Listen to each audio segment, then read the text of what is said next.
Hi guys, welcome back to another Overthrow Disc Golf video. Thank you so much for tuning in. Today, we're gonna take a closer look at the X step. We had some of our Patreon form reviews and this seemed to be a common problem. So we're gonna get into it and solve some common issues as well as give you a blueprint to X step like a pro. Let's get into it. So today I have brought some of my tennis teaching tools to help give you visual learners a little help here. So the thing that we're gonna work on with each step is we're gonna talk about three different things.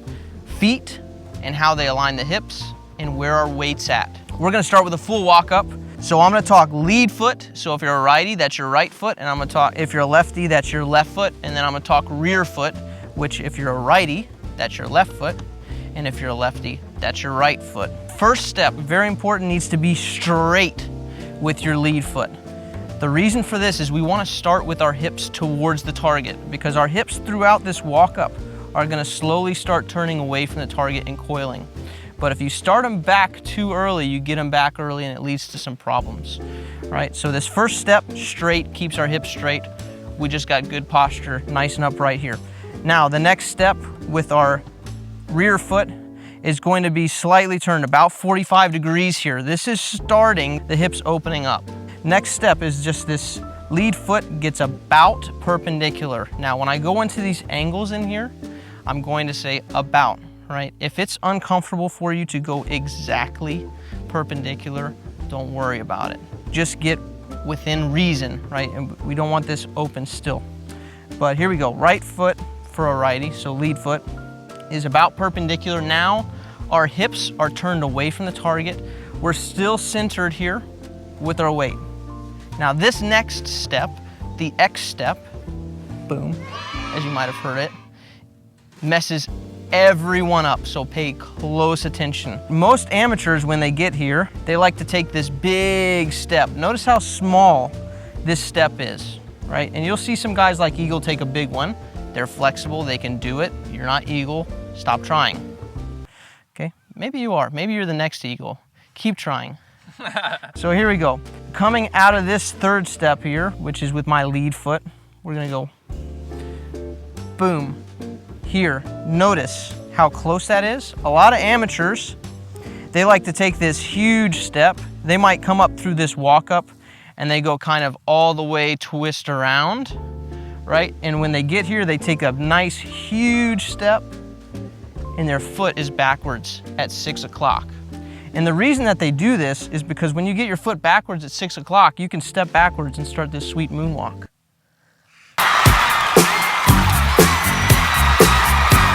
But pros don't do that because they'd rather play disc golf than dance, I guess. I bet you there's like a fiery dancer on tour. Probably Calvin. Probably Calvin. Probably Calvin. Here we go, so working up, we're here. Now you've got two options here.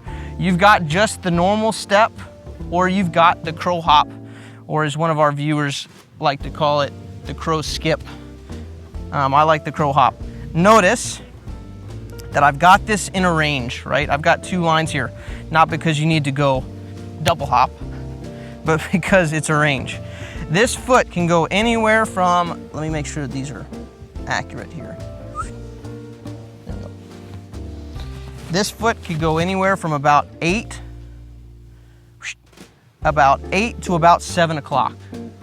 This is gonna keep our hips turning away a little bit, about 45 degrees off center here, or you could say 135 all the way back. So our foot gets planted here, not here. If we're here and our weight goes backwards, then we can't use our hips all the way. We have to kind of fall forward to this front foot, and we're falling backwards, and then we end up pulling with the arm because that's the only way to make it happen, right? So the footwork ends up informing the upper body here.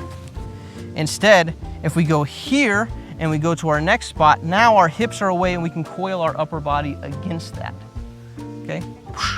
Okay, so we're gonna spend a little more time on this step because it's super important how you get into it. The thing that I like about this little hop here is that it keeps your weight from coming over the leg so easily, over this front leg. If you do a step, it's easy to get this long motion, and now you see how my head's over past the right side of my body. That's pretty common, and it allows this step to happen a little more easily than the crow hop. So that's why I really like this little crow hop here, because it keeps my weight back. And then as I go forward, now the weight's coming from this kind of loaded left leg into the next aspect. But you can certainly go here and step through. And some guys do this and they kind of pop this hip forward so that they can keep their weight from coming over and falling forward, but instead it's kind of this athletic boom. And then their head gets in the same spot. Working our way back up, and we're gonna go to the final one. So here we go, hips forward. Here's my crow hop, boom. And then we're here again, inside this range, toe down, heel up, inside this range. Now notice that both my feet are pointing basically the same direction. Okay, I don't have this foot back here and this foot open, right? If you do that, now your hips have opened early just naturally when you start to step, when you open that front foot. You see that? But if you go here, you can keep your hips coiled as this front leg makes it stride, right? And that's really important, because then you can fire your hips all at once, which is super powerful, the most powerful. You're the most powerful.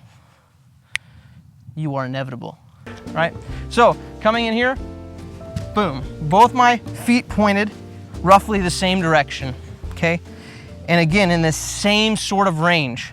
Now, how do you get this front foot to go this way? This is really important, that when you come out of here, you're landing and your weight's kind of forward, right? To the front part of your feet. If you end up coming back here and you go through and you hit the heel, it's gonna wanna land back to where your feet are more in a line, right? But we want these staggered a little bit, right? Notice, staggered. Boom. Let me check my notes, make sure. Mr. Josh checking his notes. Oh, yeah. It's almost as if he wants to have good content. Almost. And keep things clear and straightforward. Concise. Now, you might say at this point, oh, but Thomas Gilbert, his back foot's there, so you're wrong. No, I'm not wrong. Again, these are general guidelines here. Thomas Gilbert, you are correct in one thing, is that Thomas Gilbert does have a plant further back. But again, this is a general range for people with average mobility in their hips. If you've got a stupid flexible left hip that allows you to still rotate while keeping this foot more pointed backwards, then by all means, copy Thomas Gilbert, who bombs, right? But he's probably got more flexibility in his hip than you guys have. So that's why I have this guideline. Again, and with these last ones, you might find someone like Simon, where this is even more staggered, right? That's okay, somewhere out here, because our goal is here, the disc ends up being released somewhere about 10, right? If my target's over there, straight on this side of the tee pad, the release ends up being about here. You can go through all the pros and see them. Release the disc here. Hips, shoulders, everything is hitting here, right? If you try to put the target back here, or your release point back here, and you come through this same section, now, no matter what, this foot's gonna be too straight here, because you have to throw here, right? So you have to get your weight back for that to happen, right? And pros don't do that. Instead, the throw out is over there, and so when they come through here, they go boom, and now they can go here, and their weight's naturally forward, and the hips and everything follow because they understand that release point there. One time through, a little more quickly, just to summarize. Your first step needs to be straight. Second step, we start angling and rotating the hips away. Right step, we want to make sure that the weight stays back here. This is about perpendicular. Now our hips are starting to turn almost completely perpendicular to the target, you could say. And then I like this crow hop here to keep the weight back. Here you could also accomplish the same thing with the step here. We want this foot to be somewhere between about 8:30 and 7 o'clock, or 7 and 8 o'clock roughly. That gets our hips, when we come here, coiled to about 135 degrees away, and we coil our upper body around that, and then this front foot is very similar in position to this rear foot, and then you hit it. So that is a very in-depth look at the X step. I hope it's helpful. Hope you guys like the drone shot. Hey, we talk about this stuff all the time in our Patreon, right? We've got a little tab for form gurus and nerds. If you like this content and if you want to just talk through more of it or get some more one-on-one coaching, check out the link in the description below for our Patreon information. We've got an awesome community growing over there. Even Kevin, he's all right too. So hope to see you guys over there. Thanks for tuning in. Peace out.